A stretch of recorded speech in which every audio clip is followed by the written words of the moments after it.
Hello friends, welcome to my YouTube channel. My name is Nikhil Sawat और आज हम discuss करने वाले रियल नंबर। तो बेसिकली 10 चैप्टर सीबीएसई पैटर्न के 10 चैप्टर का ये सबसे पहला चैप्टर है। तो इस वीडियो लेक्चर की सीरीज़ में हम सभी के सभी टॉपिक डिस्कस करने वाले हैं। तो प्लीज़ हमारे चैनल को सब्सक्राइब करना मत भूलिए और इस वीडियो को लाइक और शेयर करना मत भूलिए। तो चालू करते हैं रियल नंबर। तो बेसिकली रियल नंबर क्या होता है? The combination of rational and irrational number is called as real number. ये आपने 9th क्लास में भी पढ़ा होगा। तो यहाँ पे इसकी छोटी सी रिवीजन कर लेते हैं हम यहाँ पे क्या होता है करके। तो सबसे पहले देखिए रैशनल नंबर।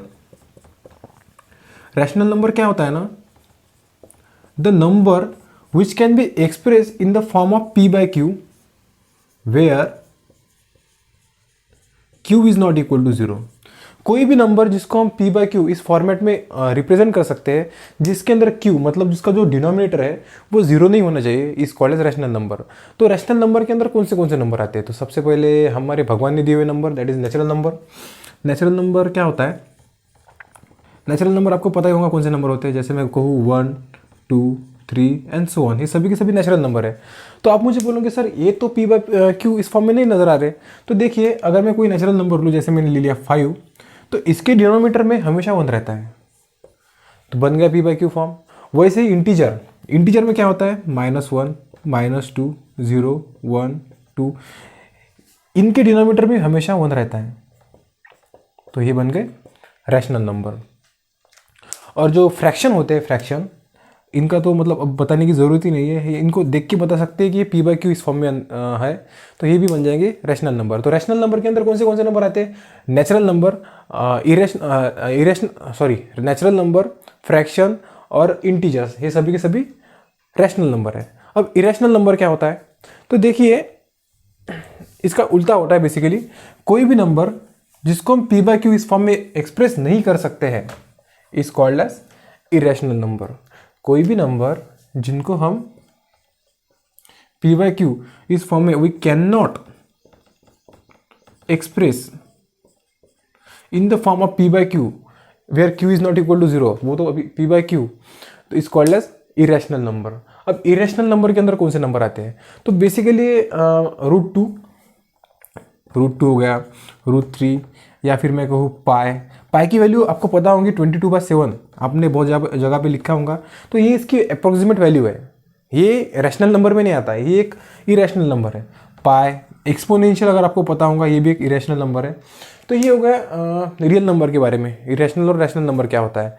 तो ये आपको पता ही होगा। एक बेसिकली हमने एक छोटी सी रिवीजन की है यहाँ पे। तो अभी हम डिस्कस करेंगे कि यूक्लिड्स डिवीजन लेमा क्या होता है, जो आपका सबसे पहला टॉपिक है इस चैप्टर में का, उसको डिस्कस करेंगे क्या होता है। तो चलिए डिस्कस करते हैं।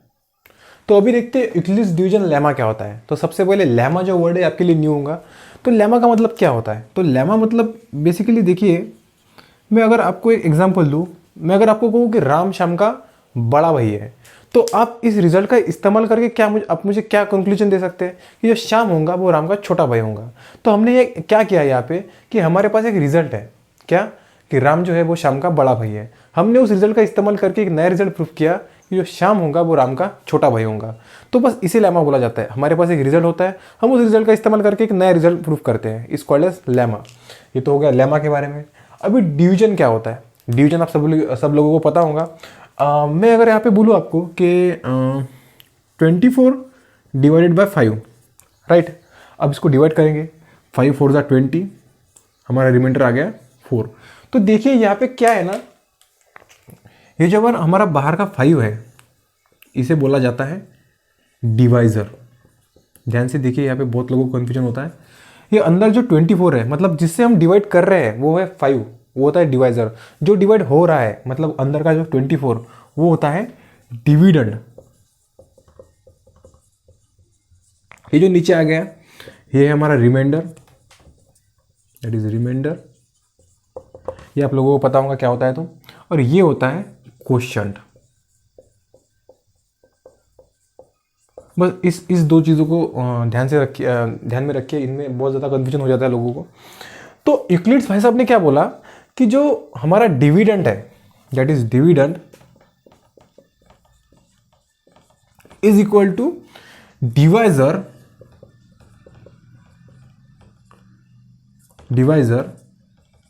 Into quotient plus remainder. जो हमारा डिविडेंड है वो डिवाइजर और क्वेश्चन का प्रोडक्ट, उसके अंदर हम रिमाइंडर को ऐड करेंगे, वो हो जाएगा बेसिकली, इन्होंने ये बोला है। तो इसको ऐसे भी लिखा जाता है, जैसे कि मैं अगर बोलूँ a equal to B Q plus R, इसको ऐसे लिखा जाता है। बस यही यूक्लिड्स डिवीजन लेमा, जिसके अंदर a हो गया अपना डिविडेंड, b है अपना डिवाइजर, q क्वोशंट है और r रिमाइंडर हो गया। तो अभी देखिए बुक के अंदर आपको बहुत सारी थ्योरी मिल जाएंगी, वो आप मेरे ख्याल से एक बार पढ़ लीजिए, पर इतना काफ़ी है प्रॉब्लम सॉल्व करने के लिए। अब इसके बाद हम एक्सरसाइज में एग्जाम्पल ही डिस्कस करेंगे। तो इसका इस्तेमाल most of the time HCF निकालने के लिए होता है, और आपकी जो एक्सरसाइज 1.1 है वो उसी के ऊपर ही बेस्ड है। तो अभी हम वही डिस्कस करेंगे। तो चलिए अभी देखते हैं एग्जाम्पल्स। तो देखिए ये अपने एक्सरसाइज 1.1 में का सबसे पहला question, use Euclid's division algorithm to find the HCF of 135, 225, 196 and 38220। एक और क्वेश्चन है, वो हम बाद में डिस्कस करेंगे। तो क्या है कि यूक्लिड्स डिवीजन एल्गोरिथम, अभी देखिए इन्होंने क्या बोला है यहाँ पे, लेमा नहीं बोला, एल्गोरिथम बोला है। तो एल्गोरिथम क्या होता है? तो देखिए मैथ्स के अंदर जैसे कोई काम करने के लिए एक स्पेसिफिक प्रोसेस होती है, वैसे ही मैथ्स के अंदर आपको अगर कोई प्रॉब्लम सॉल्व करना है तो उसका एक स्पेसिफिक एल्गोरिथम होता है। जैसे किचन के अंदर आपकी मम्मी अगर अचार बनाती है, तो देखिए अचार बनाने का एक स्पेसिफिक रेसिपी होती है। ऐसा नहीं कि हम मटर पनीर की रेसिपी इस्तेमाल करके अचार को बना दें, ऐसा तो नहीं होता है ना। तो वैसे ही मैथ्स के अंदर कोई भी प्रॉब्लम अगर सॉल्व करना है तो उसका एक स्पेसिफिक एल्गोरिथम होता है। किचन के अंदर रेसिपी होती है, मैथ्स में एल्गोरिथम होता है। तो सबसे पहला क्वेश्चन क्या है हमारा, find the HCF of 135 and 225 using Euclid's division lemma. तो सबसे पहले हमको क्या करना है, इसके अंदर कुछ भी नहीं करना है। सबसे पहले हमको ऑब्जर्व करना है कि ग्रेटेस्ट नंबर कौन सा है। तो ऑब्वियसली जो 225 है ये ग्रेटर होगा 135 से, राइट। तो जो स्मॉलर नंबर है वो हमारा बन जाएगा डिवाइजर। 135 स्मॉलर है, ये बन गया हमारा डिवाइजर, और जो 225 है वो बन जाएगा हमारा डिविडेंड।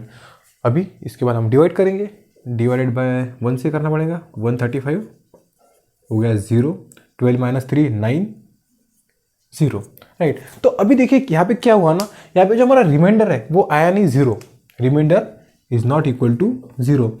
तो देखिए जब तक रिमाइंडर 0 नहीं आता तब तक हमको एचसीएफ नहीं मिलता। तो सबसे पहले इसको मैं लिख लेता हूँ हमारे इसके फॉर्म में। क्या जो हमारा फॉर्मूला है, क्या फॉर्मूला है हमारा, इसको नहीं भूलना है कभी, a equal to B Q plus are, right. इस फॉर्म में इसको लिख लेता हूँ। ए क्या होता है, ये रहता है हमारा डिविडेंड। तो हमारा यहाँ पे डिविडेंड क्या है, 225 इक्वल टू 135 इंटू क्वोशंट जो कि है 1 प्लस रिमाइंडर क्या है 90। तो यहाँ पे क्या हुआ, remainder is not equal to 0। तो हमको यहाँ पे लिखना होगा कि R which is equal to 90 is not equal to 0, correct. तो अब देखिए जब तक हमारा रिमाइंडर 0 नहीं आता तब तक हमको इस एल्गोरिथम को रिपीट करते जाना है। और किसके ऊपर लगाना है, जो देखिए जो हमारे पहले स्टेप के अंदर, मतलब ये हमारी जो पहली स्टेप है, इसके अंदर जो हमारा डिवाइजर था वो हमारा इस केस में बन जाएगा डिविडेंड, और जो हमारा रिमाइंडर है वो रिमाइंडर बन जाएगा डिवाइजर। मतलब जो हमारा रिमाइंडर है जो कि 90 है इस केस में, वो बन जाएगा हमारा डिवाइजर, और 135 जो पहले केस में डिवाइजर था वो बन जाएगा डिविडेंड, राइट। अब इसका डिवीजन करेंगे तो 1 से करना पड़ेगा फिर से, क्योंकि इसका डबल 180 हो जाएगा, दैट इज 95, 13 माइनस 9 4 1 0। तो देखिए यहाँ पे क्या हुआ ना, यहाँ पे भी हमारा रिमाइंडर जो है वो 0 नहीं आया, which is not equal to 0, correct. तो फिर से हमको सबसे पहले तो इसको हमको इस फॉर्मूला के अंदर सब्स्टिट्यूट करना पड़ेगा। क्या आएगा वो 135 इक्वल टू 90, मतलब डिवाइजर इंटू क्वोशंट जो कि 1 है फिर से, plus remainder is 45। Here also R is equal to 45 which is not equal to 0, remainder अभी तक 0 नहीं आया, इसका मतलब हमारा एचसीएफ हमें अभी तक मिला नहीं। और हमको क्या करना पड़ेगा, वही करना पड़ेगा जो हमने यहाँ पे किया। 45 का हमको डिवाइजर लेना पड़ेगा और 90 को मानना पड़ेगा डिविडेंड। तो देखिए अब ये डिवीजन करेंगे हम, 90 डिवाइडेड बाई 45, करेक्ट है। तो देखिए 45 टू ज़ा 90। तो देखिए यहाँ पे जो है यहाँ पे डिवीजन हो रहा है, जो हमारा रिमाइंडर है वो हमें 0 मिल गया। तो अभी इसका मतलब क्या है कि हमारा एचसीएफ भी हमें मिल गया। तो एचसीएफ क्या होगा, तो देखिए 90 इक्वल टू 45 इंटू 2, वो फॉर्मूला में लिख रहा हूँ मैं, प्लस रिमाइंडर इक्वल टू 0, तो r इज इक्वल टू 0 हमको यहाँ पे मिल गया, राइट। तो हमारा एचसीएफ क्या रहेगा, तो देखिए जो आखिरी की कंडीशन है, जिस कंडीशन के अंदर हम जो डिवाइजर यूज कर रहे हैं मतलब कि 45, वो हमारा होता है एचसीएफ। एचसीएफ किसका, 135 का और 225 का। दैट मीन्स फाइनल आंसर क्या होगा हमारा,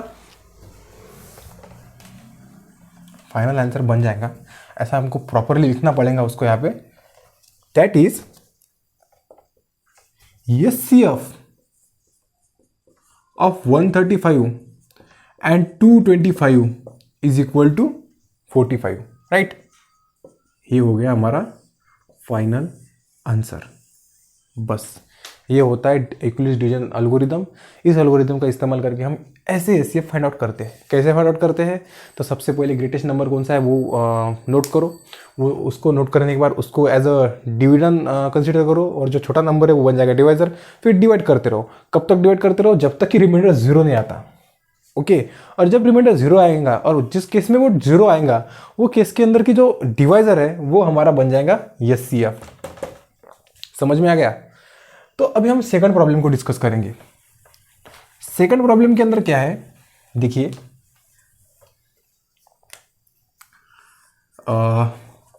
सबसे पहला काम, ग्रेटेस्ट नंबर कौन सा है देख के बता सकते हैं। 38220 ग्रेटर नंबर होगा, राइट।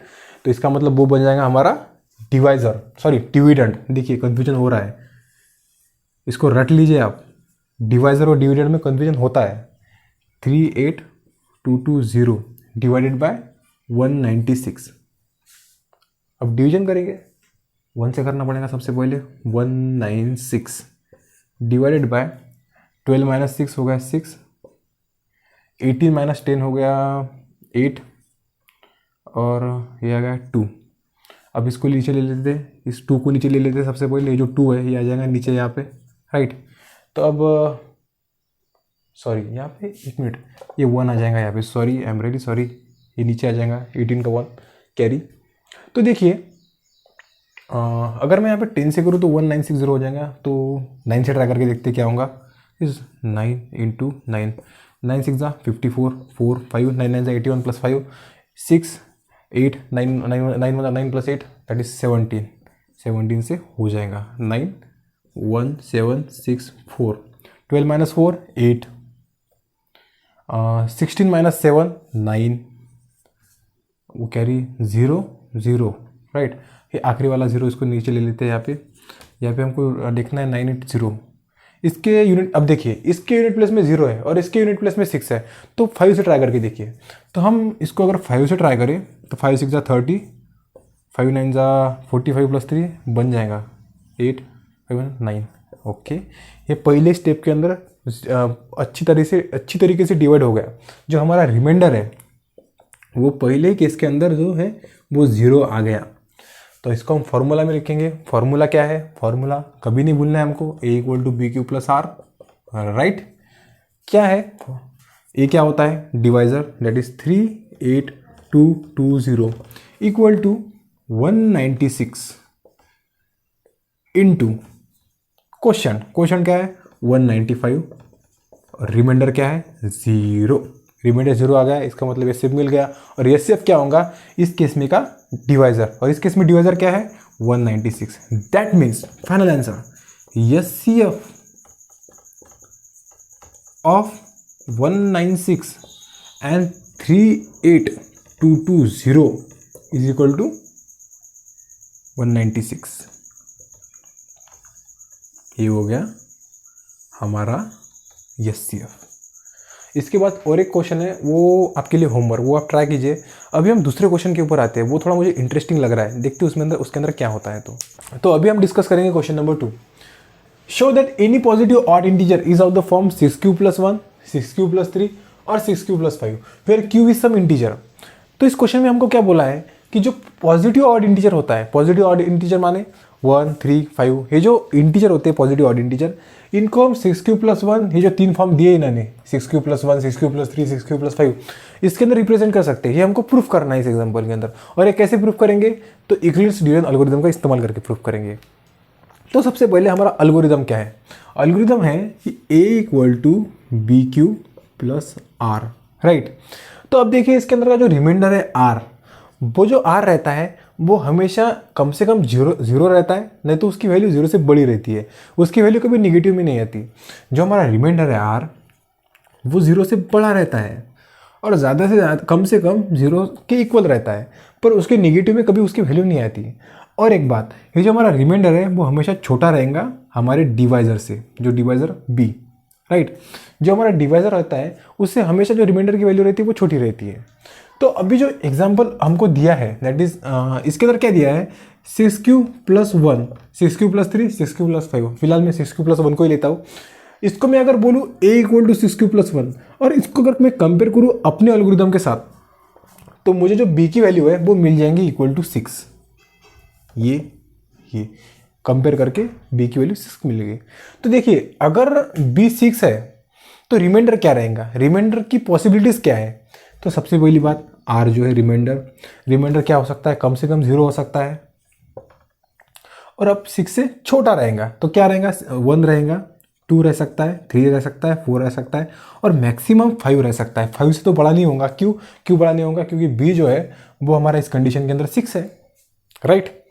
तो अब देखिए हमको ये जो r की 6 वैल्यूज़ मिली है, ऐसे हमको 6 केसेस को डेवलप करना है, और वो उन केसेस में से हमको डिस्कार्ड करके प्रूफ करना है कि जो 3 कंडीशन है ये पॉजिटिव ऑड इंटीजर को रिप्रेजेंट करेंगी, हमको प्रूफ करना है।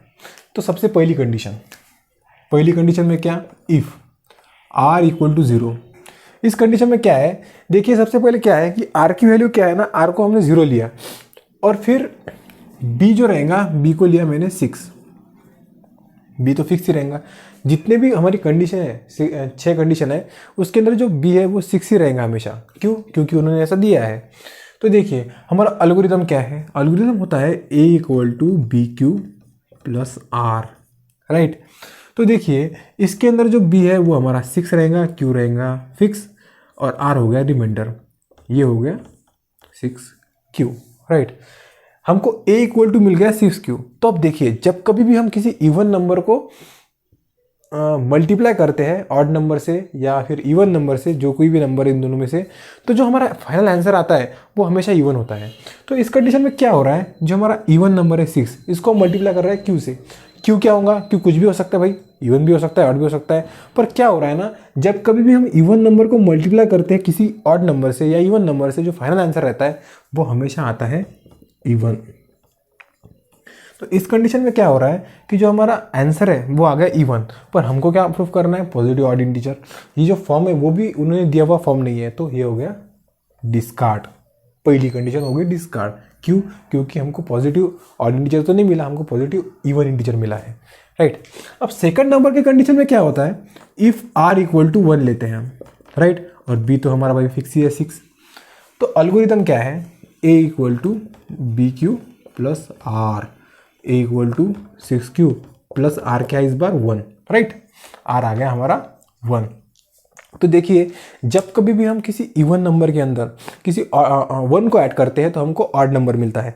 तो हमने पहली वाली कंडीशन में क्या प्रूफ किया, ये जो 6q है हमारा, ये जो 6q यहाँ पे है, ये इवन नंबर है। तो इवन नंबर के अंदर हम क्या कर रहे हैं, इस 1 को ऐड कर रहे हैं, और जब हम इवन नंबर में 1 को ऐड करेंगे तो हमको मिलेगा ऑड नंबर।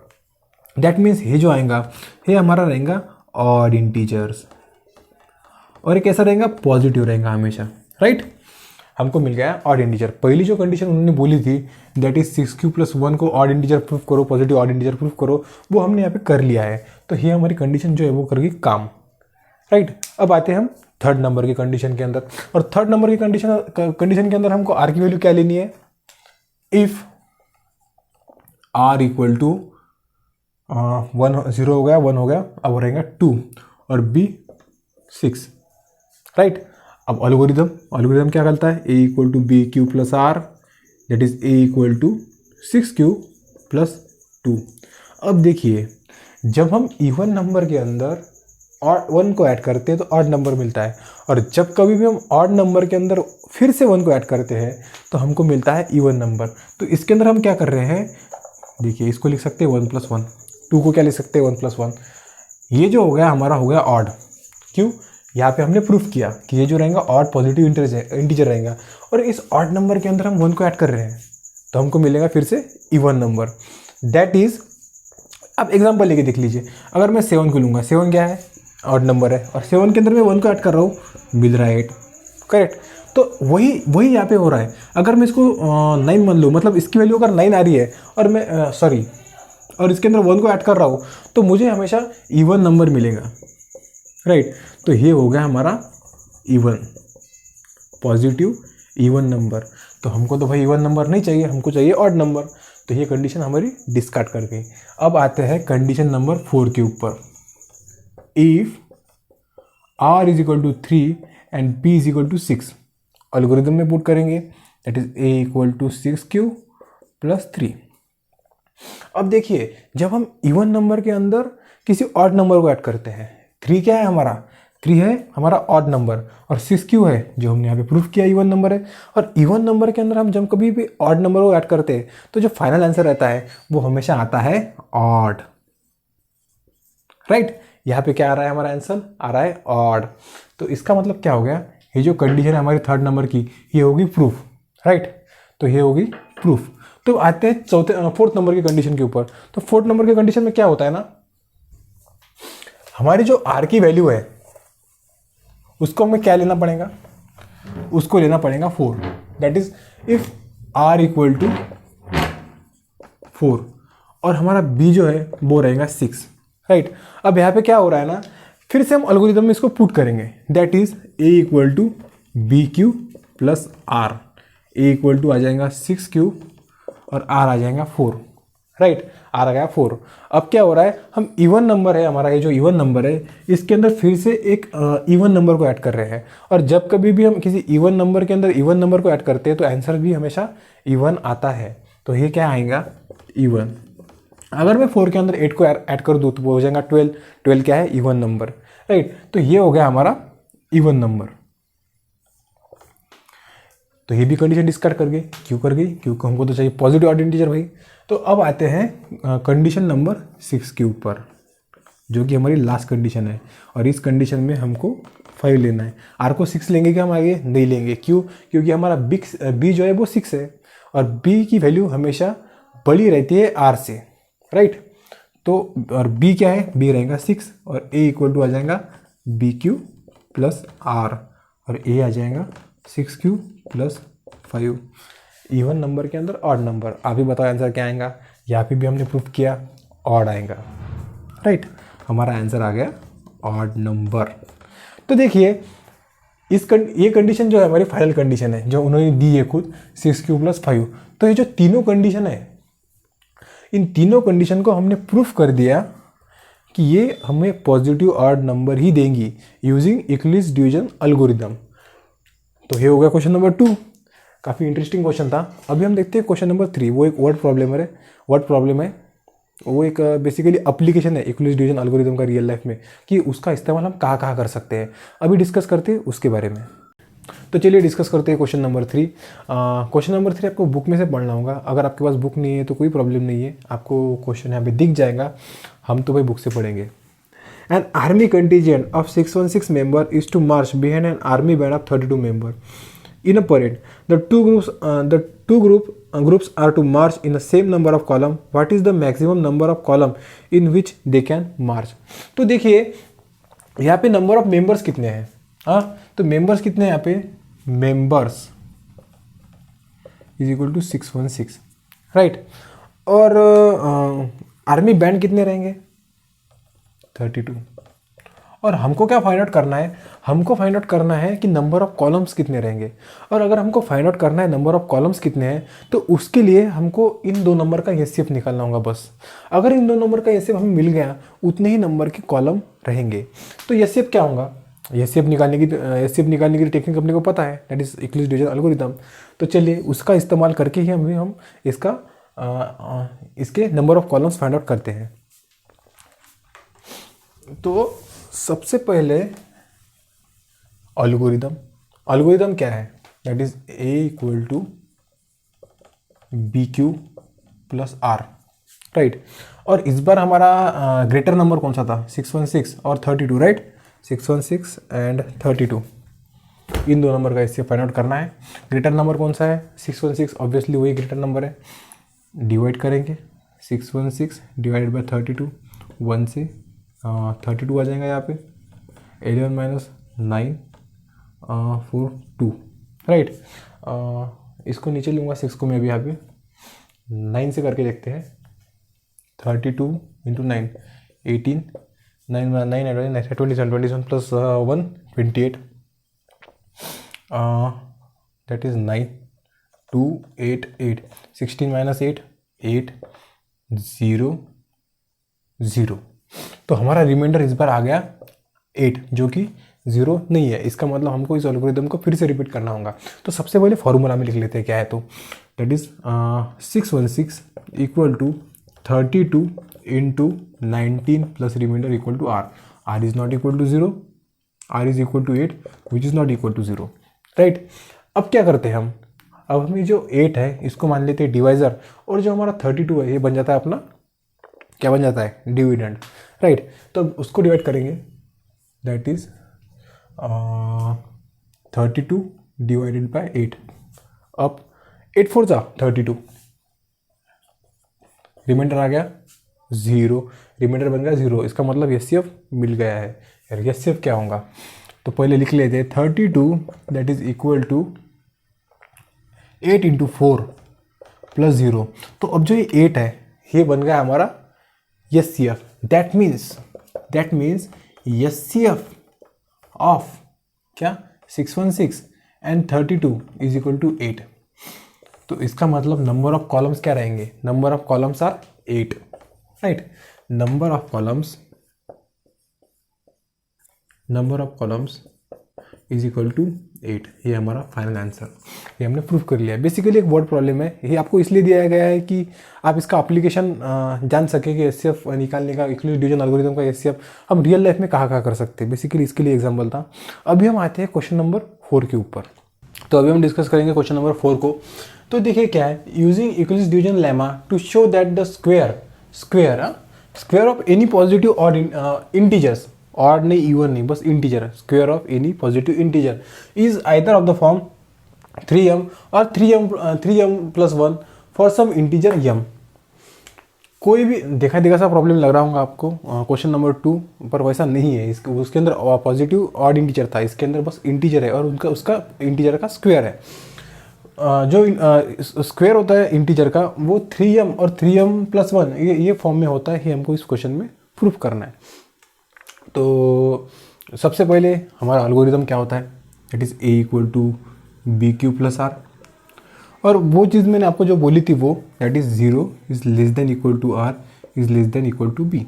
रिमाइंडर जो है वो ज़्यादा से ज़्यादा बी से छोटा रहेगा और कम से कम 0 रहेगा, नहीं तो 0 से बड़ा रहेगा, नेगेटिव कभी रहने वाला। ये हो गया हमारा ये। तो अभी इन्होंने हमको क्या दिया है, 3m और 3m प्लस 1। तो मैं यहाँ पे लिख लेता हूँ सबसे उनमें का एक, दैट इज़ 3m प्लस 1। अब देखिए अगर मैं इसको इसके साथ कंपेयर करूँ तो क्या होगा, मुझे b की वैल्यू मिल जाएगी। b क्या हो जाएगा हमारा 3। तो जैसे मैं b को यहाँ पे 3 लिखता हूँ तो मुझे पॉसिबिलिटीज़ मिल जाती है r की पॉसिबिलिटीज़ क्या आएंगी, r कम से कम 0 रहेगा, 1 रहेगा, नहीं तो ज़्यादा ज़्यादा 2 रहेगा, राइट। ये 3 कंडीशन मिल जाता है मिल जाती है r की। तो अब देखिए हाँ,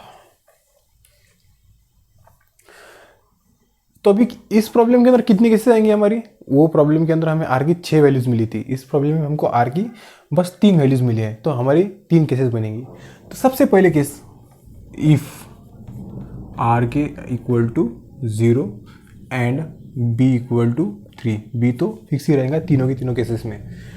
that is a equal to B Q plus r जो कि हमारा लेमा है, और a equal to 3q plus r equal to 0 हो गया। दैट मीन्स ये क्या आ जाएगा, a इक्वल टू 3q। अब देखिए इन्होंने क्या बोला, the square of positive integer. Square of positive integer मतलब क्या, मतलब इसका स्क्वायर, तो मतलब हमें दोनों साइड पे स्क्वायर देना पड़ेगा। तो अगर मैं बोथ साइड पे स्क्वेयरिंग कर दूँ तो क्या होगा a square equal to 9q square, 3 का स्क्वायर 9 और स्क्वायर। और मैं इस 3 को कैसे स्प्लिट कर सकता हूँ, मैं इस 3 को ऐसे भी लिख सकता हूँ ना, 3 इंटू 3q स्क्वायर, करेक्ट। तो अब देखिए ये जो 3q स्क्वायर है, क्या ये मेरा पॉजिटिव इंटीजर होगा, तो देखिए जो 3 है हमारा, वो 3 तो पॉजिटिव है, उसके सामने कोई माइनस साइन नहीं लगी, ये तो कंफर्म है। और जो हमारा क्यू है, ये क्यू क्या पॉजिटिव होगा? तो देखिए अगर मैं क्यू हमेशा पॉजिटिव होगा क्योंकि वो स्क्वायर है। अगर मैं -2 को ले लूँ और उसका स्क्वायर करूँ तो वो 4 आएगा, जो कि पॉजिटिव इंटीजर है। तो दो पॉजिटिव नंबर का हमेशा आंसर क्या आएगा? That will be positive answer. मतलब हमें ये मिलेगा हमारा पॉजिटिव इंटीजर। तो ये अगर पॉजिटिव इंटीजर है तो ये आ जाएगा a² = 3m, where m is equal to 3q², m some integer m. तो पहली केस में हमने ये प्रूफ कर दिया, क्या प्रूफ कर दिया कि जो हमारा स्क्वायर ऑफ इंटीजर है वो 3m ये फॉर्म में आएगा, राइट। अब आते हैं सेकंड नंबर की कंडीशन के ऊपर। जब हमारा जो r है वो 1 रहता है, तो सेकंड नंबर की कंडीशन में क्या होता है हमारा, जो हमारा r है वो हो जाएगा 1 और ये हो जाएगा क्वेश्चन नंबर 2, मतलब केस नंबर 2, राइट। r आ गया हमारा 1। अब हम एल्गोरिदम लिखेंगे। एल्गोरिदम क्या है? a = bq + r, ओके, और a = 3q + 1, राइट। अब स्क्वेयरिंग करेंगे वो साइड पे, क्यों स्क्वेयरिंग करेंगे? क्योंकि उन्होंने बोला है square of any positive integer that is a² × 3q + 1। यहाँ पे फार्मूला लगेगा a + b² का। a + b² का फार्मूला क्या होता है? a² + 2ab + b², that is a² =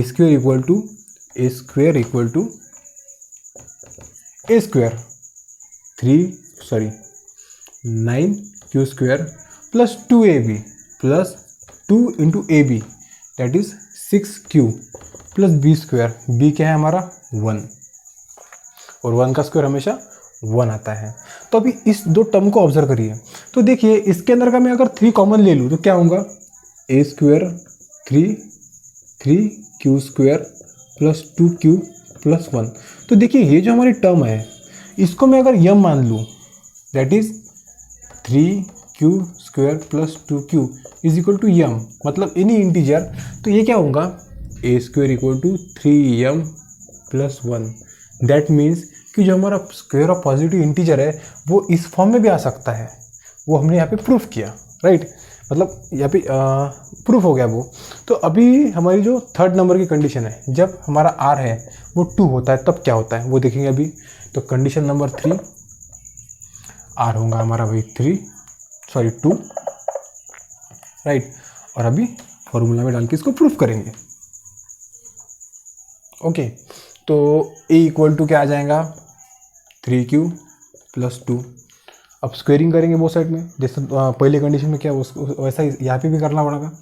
that is a² = 3q + 2 whole square, that is 9q² + 12q + 4, a + b whole square का formula. तो अब देखिए ये जो 4 है, इस 4 को मैं कैसे लिख सकता हूँ? क्या मैं इस 4 को ऐसे लिख सकता हूँ? 9q² + 12q + 3 + 1, ऐसे भी इसको लिखा जा सकता है ना। और मैं अगर बस इतनी टर्म कंसीडर करूँ और इतने टर्म में से अगर मैं 3 को बाहर निकाल के कॉमन ले लूँ तो क्या होगा? तो देखिए ये होगा, यहाँ पे लिखता हूँ क्या होगा। 3 कॉमन ले लिया, हो जाएगा ये 3 क्या है 3q², 3 × 3 9 + 4 × 3 12, मतलब 4 + 1, राइट। बुलेट +1 प्लस ये आ गया यहाँ पे 1, राइट। तो अभी देखिए ये जो टर्म है, इस टर्म की ये जो टर्म है इसको अगर हमने m कंसिडर किया तो 3 × m + 1। तो जैसा केस नंबर सेकंड में जब r = 1 था तभी भी हमारा 3m + 1 आया था, और जब हमारा r = 2 था फिर भी हमारा 3m + 1 आया। तो इसका मतलब क्या है? जो पॉजिटिव इंटीजर होते हैं उनका स्क्वायर हमेशा इन दो फॉर्म में रिप्रेजेंट किया जा सकता है। ये हमने यहाँ पे प्रूफ किया। आर की जो तीनों की तीनों कंडीशन है वो लेके हमने प्रूफ किया। तो इसके बाद का जो क्वेश्चन है वो भी कुछ इस टाइप में है, वो आप ट्राई कीजिए, वो आपके लिए होमवर्क है। तो आज का वीडियो यहाँ पे ख़त्म करते हैं, पर ख़त्म करने से पहले आप लोगों से एक छोटी सी रिक्वेस्ट है कि हमारे चैनल को सब्सक्राइब कीजिए, हमारी वीडियो को लाइक करिए और शेयर करिए। एक्सरसाइज 1.2 के ऊपर के जो प्रॉब्लम है वो वीडियो कल आएगा। And thanks for watching.